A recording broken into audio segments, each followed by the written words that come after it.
Hello everyone and welcome back to another episode of Overcoming Graduation with Brian Drury, and today I'd like to share a personal story of how I had my appendix taken out in Paraguay. So sit back, relax, enjoy, and I hope you get some laughs out of one of my most recent adventures. So currently, many of you already know I'm living and working in Sao Paulo, Brazil. Love it here, amazing country, amazing people. Now, for the work that I do at my day job, we had to go to Paraguay to visit a plant. So we get on a plane, and the idea was to arrive around 12:30 at night, sleep for a few hours, leave at 8 in the morning, and then get to this plant, check everything out, do a walkthrough, and then eat lunch, go back to the airport, and fly home. So altogether, we were supposed to be there about 15 hours. As you can imagine from the brief little introduction, that's not quite how it went down. So the morning of the event, I woke up late. I had said I would snooze my alarm for 5 minutes. Turned out to be 2 hours, and I got a call. Brian, we're down here. I sprint down there. I'm all stressed out. I'm all worked up. My manager who was there said, "Hey, no big deal, man. It happens." So just a quick lesson. So often we stress about things that we're creating realities that don't even exist. So I created this reality where everyone was going to be pissed and they were going to judge me and they were never going to forget about the time I was late in Paraguay. And they were like, dude, no big deal. So I get in the van with 4 Argentinians and we go on our way. And the driver said it was going to be about 30 or 40 minutes for us to get there. Now, for anyone who's never been to Latin America, one little recommendation I'll make: if you ask somebody how far it is, how far is it to walk, how long is the drive, be very careful, because many times what's the typical response in Latin culture is, oh, it's not that far, or it's more or less, yeah, it's a couple minutes, and I'll say, yeah, it's pretty close. Muy cerca in Spanish, muito perto in Portuguese, and you'll go, oh, great, okay, it's close, so 5-10 minutes, but turns out close to them is 40 minutes, because in a city like Sao Paulo, it's massive, or in Asunción, which is the capital of Paraguay, they have to drive this far to get to this place. So it's all relative, but culturally, I found one thing that's pretty common is people will say, it's pretty close, and it turns out to not be so close. So if you really are pressed for time, or you really want to know how long it's going to take to get somewhere, ask specifically, ¿cuánto tiempo antes que llegamos? Like, how long until we get there? So we're in the cab, and I start to have some pretty intense pains, and it felt like gas pains, which for me I experience as a really sharp pain in the stomach, followed by cramping of the muscles in my stomach, my lower back, and my upper back. Start sweating, and it's really unpleasant. Doesn't happen to me very often, every couple months, but when it does happen, really, really not fun. I can barely even talk, but all I need to do is pop a couple gas X, and I'm good to go. Now, I started to have that pain, but I also had a pain in the lower right of my stomach, and I'm trapped in between 2 people in the back of this van, and I was like, okay, this is not good, because typically what I'll do is I'll hug a toilet, get in the fetal position, and just wait it out after I take the medicine, but didn't have that option. And also, to kind of paint the picture for you, we're in this tiny little van, not a lot of ventilation, because it was pouring rain. It was some of the most intense rain I've ever seen in my life. Just imagine a waterfall coming from the sky, and that is what it literally was like. We're driving down the roads in Paraguay, which are by far the worst roads I have ever seen out of all of the countries I've visited. And we're bouncing. I'm just feeling more and more uncomfortable. So finally it hits me. I'm like, oh man, it feels like gas pains. Let me get my medicine from my bag. I start scrambling for my bag, and the 4 Argentinians I'm with are like, oh, dude, look at how much medicine he has, because I have this huge portable pharmacy because I travel so much, and I want to have everything just in case for a situation like this. I take the medicine, and they say, Brian, are you okay? And I'm starting to sweat, and I can barely talk. And I'm trying to explain, but I can't. And they're like, do you need anything? Finally, I said, baño. And they said, okay. So we get to a bathroom. We stop at a gas station in Paraguay, which I know what you're thinking, that it's a third world country. The bathroom is probably horrific. Actually, one of the cleanest bathrooms I've ever been to at a gas station. So again, it isn't always what you see in the movies, just to throw that out there. So I spend about 30-40 minutes hugging a toilet. I took the medicine. I'm waiting for it to kick in. The Argentinians are just wonderful, caring people, so they're all trying to help, but I can't even. They're like, do you need this? What about water? What about this? The director of sourcing is dabbing my neck with a wet cloth to try and help me, and I can't even say anything. I'm just sitting there resting my head on my arm like, what am I doing? I hear the rain and the thunder outside, and there's this part of me that just kind of stops and is like, if I wasn't hurting so much, I'd be going, is this really all happening right now? So after 30-40 minutes, I finally feel like the bubble, that gas bubble, pops in my stomach. I feel a little bit of relief. I'm like, great. So I stand up, but there's still that pain in the lower right of my stomach, and I'm like, this is not good. And so the director says to me, listen, Brian, let's go to the plant. They'll have a doctor there. The doctor can look at you. We can also call an ambulance to come and have it meet us there. That way, if you need to go, we can go from there. I said, great. We get in the taxi. I said, how far? And he said, pretty close. I said, how many minutes exactly? He said, 10 minutes. I said, great. Turns out, though, that this driver didn't know exactly where we were going. So we were on one of the principal roads, and we turn onto a less principal road, and less, until we're literally driving on dirt and grass, just two lines that are paved by a couple of wheels driving through that place before. Bouncing, there's huge puddles, there's rivers where there should be streets, and it's like, I'm just like, dear God, if we get stuck here, I'm totally fucked. It's game over. So we are driving, the car's bouncing, and I'm just trying to keep my cool. I'm trying to keep things together. I'm like, I know if I stress, it'll only get worse. And he says, listen, okay. And he's like, I got my bearings. All we have to do is get to the end of this big long street, make a left, and we're there. I said, perfect. I'm like, the end is in sight. We start driving. We get about halfway down this road, and no joke, the road is blocked. Some rocks that looked like they had fallen there. I mean, just like shards of big rocks all over the street. And I was like, you've got to be kidding. And he goes, hang on, we have to turn. So we turn up this street that literally is flowing water like a river. We have to turn again. We turn here. It's pouring rain even harder. You can barely see out the front of the windshield. Finally, we find some cops. They give us directions. We get to the plant, and the ambulance is waiting there. They take me inside. They have a medical table at the plant just in case, anybody ever needs medical service. They check me out. They say, listen, man, we can't confirm it, but this does have a lot of the symptoms of appendicitis, and we want to take you to the hospital just to be safe. I said, okay, that's fine. Let's go. I'd rather get there and before things get any worse. And so I asked the owner of the plant. I said, how long? How long is it going to take to get there? I'm just trying to get an idea of what I'm going to have to mentally and physically prepare myself for. And he says, we want you to go to this hospital. It's one of the best in Paraguay, but it's a little farther because of that. He goes, it might be the best. I said, okay, how far? Just let me know the number. He said, 40 minutes. I said, all right. So we get into the back of the ambulance, and this was not your traditional U.S. ambulance, the big box that has a good amount of space, a comfortable gurney, and all kinds of amenities to make your ride more comfortable. This was a tiny little van with a very uncomfortable bench for you to sit on, and even the gurney itself was not very comfortable, but I couldn't lie down because of the pain I was feeling. There was no air, there was no ventilation, and there was this tiny little, maybe 4-inch by 4-inch hole to see through to the front so you could see out the windshield. So we start driving on these horrible Paraguayan streets. We get to some more main streets and we start to hit some traffic. Now, what you'd expect, anybody who lives in the U.S. or in other countries around the world, if the ambulance comes up, you get out of the way.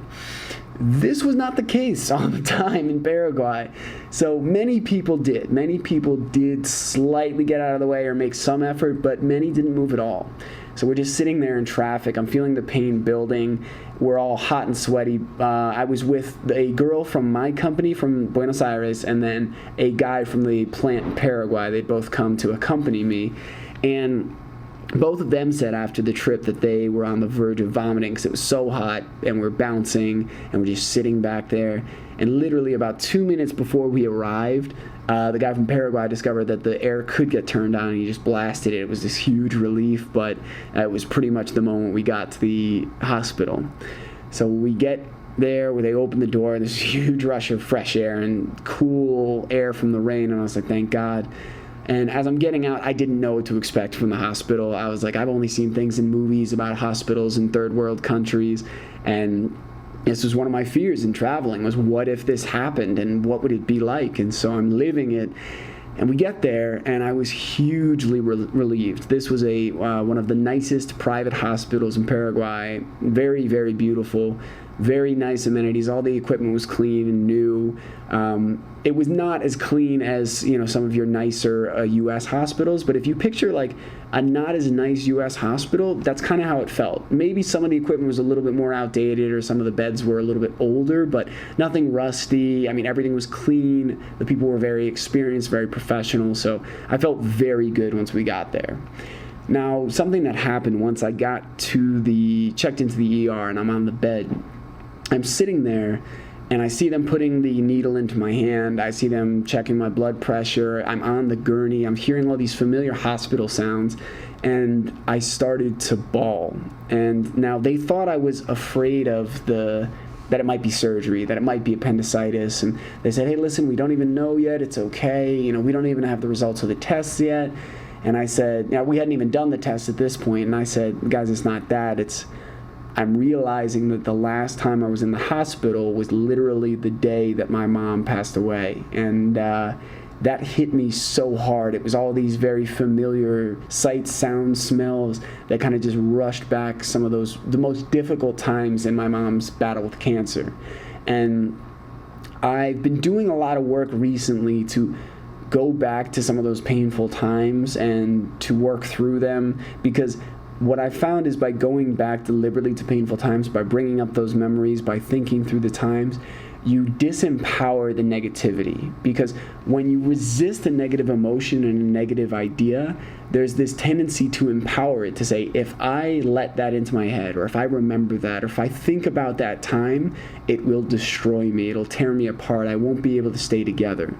Now, two things I've learned through everything that's happened in my life and my mom's battle with cancer and her passing away is that there is all kinds of crazy shit that will get thrown at you in life, and there's this tendency to try to run or avoid it or push it away, or society says, yeah, just put on a smile. Embrace it. For what I found to be the best, what some of my most powerful mentors and coaches have told me, let the emotions come, feel it. Don't try to stop your body from feeling or expressing what it needs to. Get it all out there, let it go, because then it can come through, and then you can see the beauty and the gifts in the situation. That's still a hard thing to say, because I miss my mom every day. I think about her all the time. But it's not always negative anymore. I still miss her, but sometimes it's just thinking about the positives, and it's remembering when she made me smile. It was remembering that thing she did in the hospital that made me smile, that was so beautiful in such a dark time. And that's what life is about, guys. There's going to be shit. There's going to be dark times, but there's always a brightness and a beauty and a silver lining. So I cried. I let it out. I just sobbed. I wept. I was shaking, and I got it out of me. And then the next thought that popped into my head, my dad is coming tomorrow. So my dad had planned a visit to come see me in Brazil. So I was supposed to be in Paraguay for a few more hours, get on a plane, be back there, and then meet up with him the next morning when he arrived. And so my next thing was, I've got to tell my dad. At first I was like, well, we don't know the results yet. I don't want to tell him. But I realized, I'm like, in our family, we said we want to know when things like this go on. We don't want things hidden. And also, he doesn't want to be on a plane if he's going to need to come to Paraguay. So I tried calling him. I couldn't get through. I tried this, I tried that, and I only had the phone that they gave me for work here in Brazil, which it works very well, but it's not like, your top-end phone, and it didn't have all my contacts. So I'm trying to think of a way to get through. I didn't have my brother's number, and I'm freaking out a little bit. All of that patience and that calm, and Brian, it is what it is, and take things as they come, was gone in that moment. I was like, I need to fucking talk to my dad. He needs to know. I need to talk to my dad. I needed to tell him. I needed to talk to him as much for my own comfort and just hearing my dad's voice, as much as, logistically letting him know, like, hey, not exactly going to be in Brazil when you get there. So finally, I'm looking at WhatsApp, and I see one of my best friends, and I say, Sean, listen, man, I need you. Are you free? And so I try calling him. He said, I'm in a meeting. Can you call one of our other friends? And I said, in the hospital in Paraguay, I need you now. And so he immediately left the meeting and called me. And just imagine getting that text from one of your best friends. It's like, holy God, what is going on? So I call him. I say, hey, man, listen, I can't get through to my dad, and I can't call him with this phone. Like, the phone that I had doesn't have international calling capabilities. So I said, listen, I need you to call him. And I said, I need you to deliver this message a very specific way, though. My family, several years ago, there was an event that happened, and the news was delivered very poorly. So it's essentially what happened was the person said there's been this accident, but then proceeded to say, but everyone's okay. So we decided as a family that we would always deliver bad news like this in a way that says, listen, I'm okay, everyone's okay, but, there was a car accident, but I'm in the hospital, but whatever. So I said, Sean, I need you to say this specifically.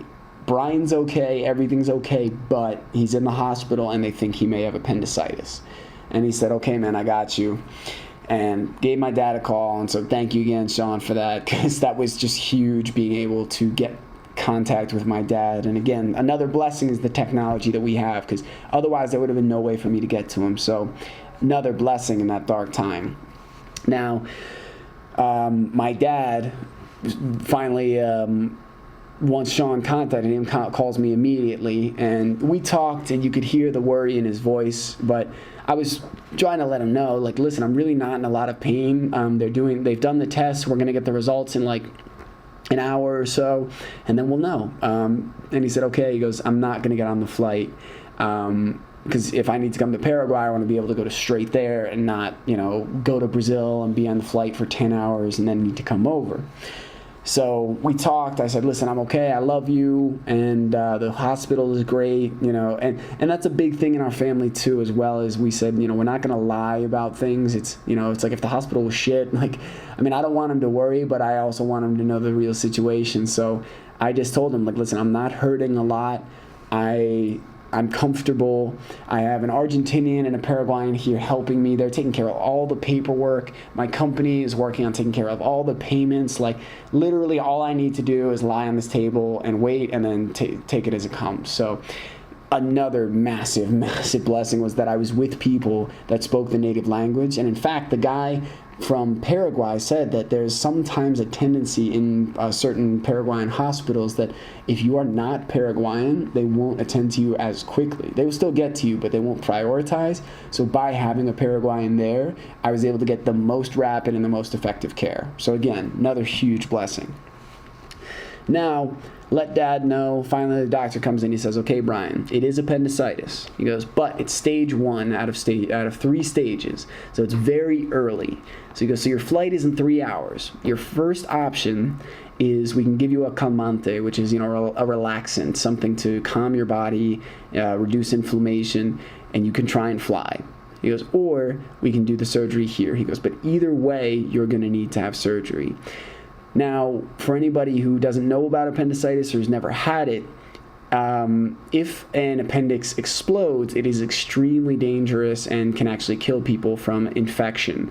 Now, it also, when it gets to stages 2 and 3, it can be one of the most painful things you can experience. So my dad and my mom's actually exploded, and my dad got probably up to stage 3 where, vomiting, just all the symptoms and crazy pain. So they said it was one of the worst things they'd ever experienced. And I said, you know what?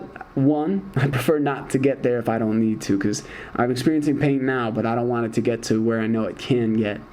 2, I knew if I got on a plane, 1, it's, your flight wasn't an hour and 45 minutes, but it's an hour to get to the airport, then you have to wait, then you're waiting for taxiing, then there's potential for delays, and then you get back to Sao Paulo, which is notorious for traffic, and that was a holiday weekend. It was a Friday of a holiday weekend, and I was at Guarulhos, which is the main airport. So I was like, dude, no way. And then I would have to also go through the traffic to get to one of the nice hospitals here in Sao Paulo. Because, I mean, you think about New York. So New York has some absolutely incredible hospitals and some not so nice ones. So it's like any big city.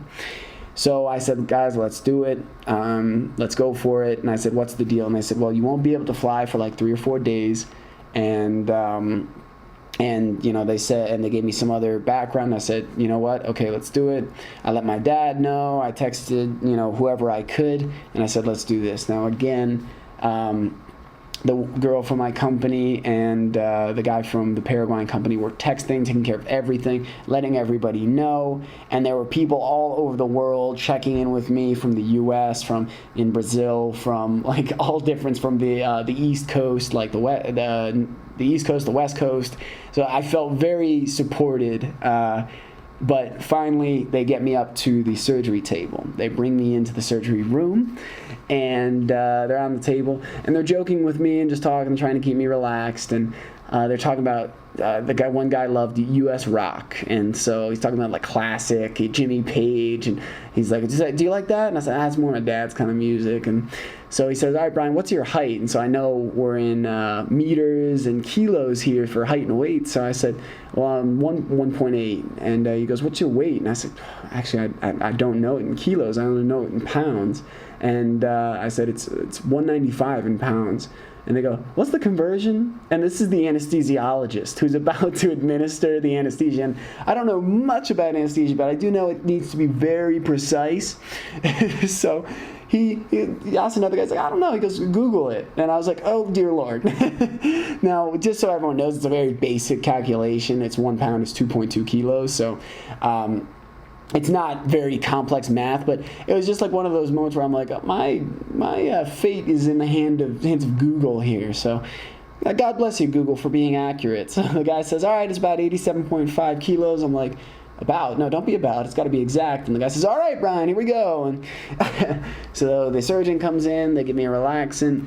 And I've only been put under 2 other times in my life, but for anyone who hasn't experienced it, the way I experienced it, you kind of feel like your eyes close and they open immediately. It's almost as if you blink. And so I blink, they're tapping my shoulder, and they're like, "Okay, Brian, we're all done. You're okay," you know. And I don't remember, honestly, if they were speaking in Spanish or English, because I speak both, and in that moment I was kind of delirious. But I remember waking up and feeling that my throat was so dry that I couldn't speak. I was like, something's wrong. Like, oh my God, I can't speak. And then I was like, I started to freak out. I'm like, oh my God, I can't breathe. My throat is so dry. It wasn't true, but I kind of had that sensation. So I said, oh, I'll wave to them to let them know I need water. I went to move my hand, and it just kind of twitched. And I was like, oh, fuck. And then I was like, well, let me talk to them. I couldn't move my mouth, and I was like, what the hell is going on? And so, you know, I would like twitch or like spasm a little bit when I'm trying to get my body to move, and the doctor's just like, oh, it's okay, Brian, it's okay. And then I was like, okay, relax. And I'm like, here, okay, you know, I'll kick my foot, and they're like, you know, just try and get their attention, but I couldn't. And so I was like, okay, just relax. And I'm like, slowly try and get this back, you know, try moving the fingers first. Once that comes, you know, we'll move on to other steps. So after just a few minutes, I got some moisture back in my mouth just from saliva, and they got me inclined, and my hands started to move, and then I started to get some function back. They said, you can't drink anything for 2 hours, and I said, okay. The throat was super dry, but I said, you know what, I can breathe comfortably, I'm okay. And I felt very, very much like at peace. I was like, the appendix is out, I never have to worry about this again. Everything went, you know, smoothly, I'm assuming at that point, and it turns out everything did.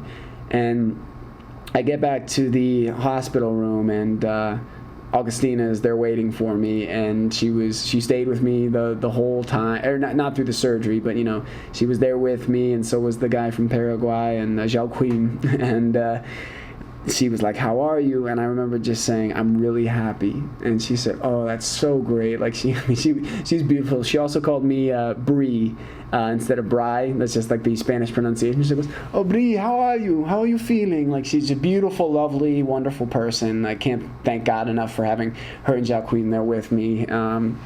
So She took extra great care of me.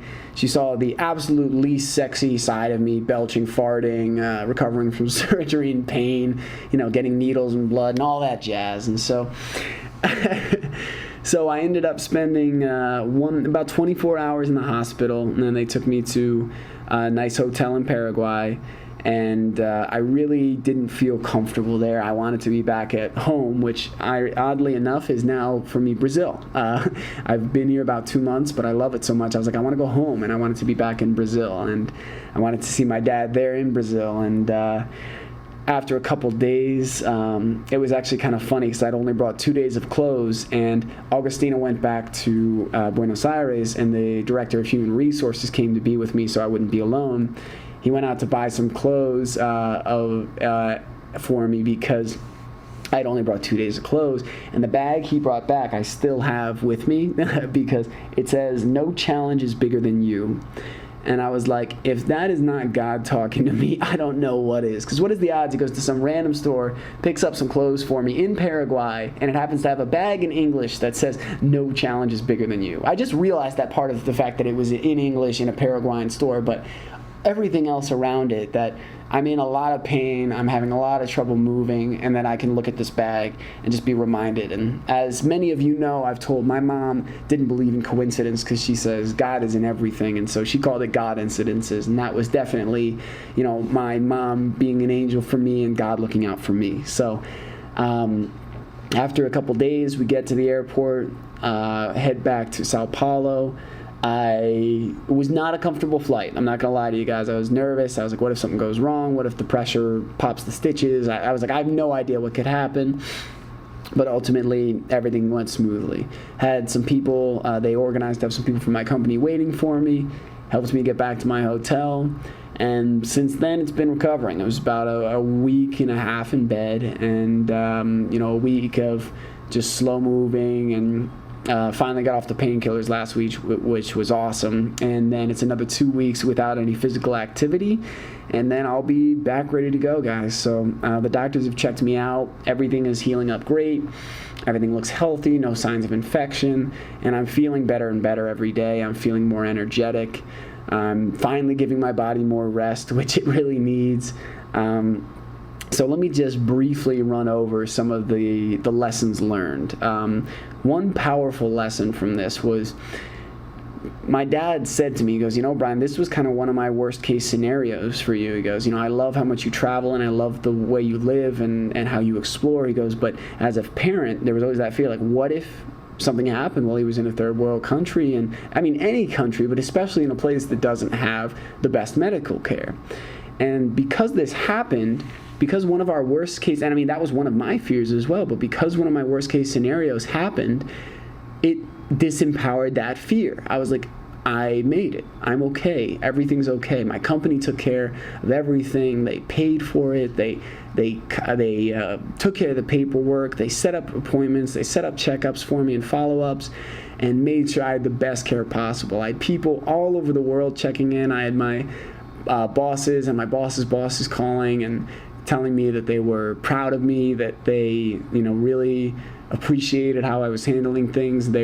Just having that kind of support is massive, because I'm fortunate that I have a really amazing family that was checking in on me, but to have that from your company is just phenomenal. So for anyone who is in a job where they're not valued, or in a company where they don't feel valued or feel like they're being treated as a person, there are incredible companies out there. Like, the entrepreneurial route is a difficult one and isn't for everyone. And if you want to be a part of a company and grow in a company and bring value that way, there's so many wonderful companies that get it, that get that people are the most important thing, that your employees are the most important thing. Because if you take care of them, I heard this in a podcast just yesterday, if you take care of your employees, they will take care of the customer. If you think the customer is the most important, you devalue your employees and you make them work crazy hours, they can't provide at their fullest. So that's a big lesson here, guys, that is just resounding in my life right now. Is if you do not take care of yourself, if you do not prioritize your health and your happiness, you cannot give optimally and fully to the world around you. So keep that in mind. Now, other things. Many people say, that sucks. That was the worst. Oh my God, I can't believe that happened. Yeah, it happened. And something that has come through the growth and the work that I've done in personal development was I very quickly, and my mind, it really didn't, like, briefly, when I was hugging the toilet, I was like, I can't believe this. But what came through my mind was, let's look at all the amazing things that happened. The fact that I had Spanish-speaking people with me. The fact that we had a local with us to make sure I got the best care. The fact that we weren't that far away from civilization that we were able to get to one of the best hotels. Because a lot of the places I visited during my work travels and the 15 different countries I visited are very out of the way. So we could have been much worse off. And I could have had doctors who were unfamiliar, like who didn't do this procedure much, like could have been in a hospital that was not the best one. So yeah, sure, it was a bad situation, but I'm sitting here counting the blessings. And, you know, through this recovery process, trust me, guys, I'm not saying I've been all like butterflies and zen and just peace. It's like through the recovery process, I've definitely been like, damn it, I want to work out, or this sucks, or this hurts. I want to stop being in pain. But again, through your pain, through your struggles, through your challenges come some of your most important lessons. And again, I was just listening to a Garrett White podcast today where he said sometimes it takes losing something to really appreciate it. Not a new quote by any means, but relevant for me at this point, because exercise, I miss it. I'm noticing that I'm having trouble sleeping because I have so much energy. So part of my coaching with Peter Scott has increased my level of physical activity, so I crave it now. So it's just kind of that reminder that we have this idea that things are permanent, things are consistent, that we're guaranteed certain things, whether it be a physical state of our body, a relationship with a person, or to be in a certain place. And we may not have those things guaranteed. We may not have those things promised. In fact, we don't. And I believe that God does everything for a reason. And it's a tough pill to swallow sometimes because the reason isn't always clear, but I believe there is divine purpose and divine reason in everything, and that if we're willing to look for it and actually try to find it, we will. And it doesn't make it easy. It doesn't necessarily mean you agree with it ever, or that you fully accept certain things in your life, but by letting go of that need to have control and try to say that, yes, I've got everything down and I've got everything under control, you can give yourself a lot of freedom. So I wanted to share this story, one, to let everybody know I'm okay, two, to tell everyone just kind of this crazy new experience in my life, three, to share the perspective and how years and 6 months of intensive coaching with Peter Scott have really helped me shift my mindset and to start looking for, the way that I perceive the world now and the way I did even just 6 months ago, but especially even 3 years ago, is totally, totally different. So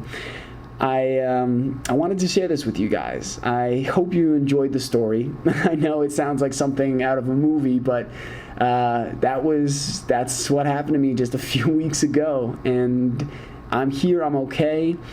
And again, like any challenge, any crazy thing that happened, I know appendicitis isn't big surgery. I know it's not like, a crazy, like an open heart surgery or something intense, but still having surgery in Paraguay for me, that was my first true surgery ever outside getting my wisdom teeth out, and it happened to happen in Paraguay. So when you have these tough things happen and everything goes smoothly, that's just another reminder for me, or just kind of another sign that, all right, man, you got big things to do. And you're meant to learn a lesson through this. So what's the lesson, or what are the lessons? Pull them out, use them, share them, and then get out and do what you got to do. And another big thing for me has been the mindset shift around negative instances. I told my coach, they said it's a month without exercise. And the interesting thing was, when the doctor told me that, the first thought in my head was, well, shit, damn it, I'm screwed. All this progress I've made in my 5 months of fitness transformation, and now that's all it wasn't all that. What happened was, okay, what can I do?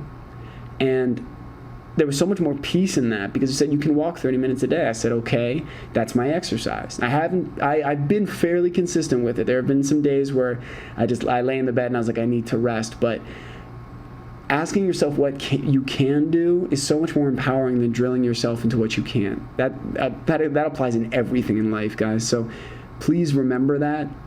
And the next time you're faced with a difficult, unforeseen, or unfavorable circumstance, just ask yourself, what can I do? What can I do to bring myself more happiness, more freedom, more joy, more peace? Start asking yourself those questions, and your brain, being the amazing problem-solving machine that it is, will find solutions. So, guys, I wanted this episode to be shorter. Didn't end up being shorter. I was like, let's shoot for 10 minutes, but there were lessons I wanted to share. There were pieces of the story I wanted to let you guys in on. And as many of you know, I don't script these. I don't write these out. Very, very rarely. I'd say 98% of the time, this is just off the top of my head and me sharing stories. So I wanted to share this story with you. I hope you enjoyed today's episode. And if you would like to subscribe to this podcast, you can do so by searching for Overcoming Graduation on iTunes or on Stitcher. You can also look up the OCG community and learn more about everything that's going on, upcoming giveaways and offers, by visiting overcominggraduation.com. And on my website, you can also sign up for the mailing list, which very soon will have tons of valuable content coming your way. And proud to announce that I just finished and sent the final payment to my editor for my book. So we're coming up very soon on the book launch, and anybody who's interested in learning about the book launch, the free giveaways on the Passion Finder questionnaire, the rapid language learning, the first step rapid language learning starter kit, and the special grouping of interviews that are going to be paired with my book, you'll need to sign up for my mailing list so I can get all that free giveaway content for you when you purchase the book. And you can also check out Overcoming Graduation on Facebook, Instagram, Twitter, and the YouTube channel. And finally, if you would like to contact me directly to recommend an interviewee, to share some feedback, or just to ask me a question and ask about some resources I found to be valuable in my personal development journey, please feel free to reach out to me at brian@overcominggraduation.com. So I love you all. Thank you all so much for listening. Thank you to everyone who has been sending their love, who's been liking the posts, who's been reaching out to me to make sure I was okay. You guys may think like just getting a like on a post of I had surgery in Paraguay is a small thing, but these things matter. When you're going through intense emotional things, when I was going through the tough times with my mom and her battle with cancer, to my family and to me, that meant the world. And going through this with this event in Paraguay, I went through and I looked at every single like and every single comment because it gave me energy, it gave me hope, it gave me positivity during a tough time and a painful time. So thank you all for that. Thank you for everything. I hope you enjoyed today's episode, and I'll be checking in with you guys real soon to tell you about the upcoming amazing interviews on Overcoming Graduation. Graduation.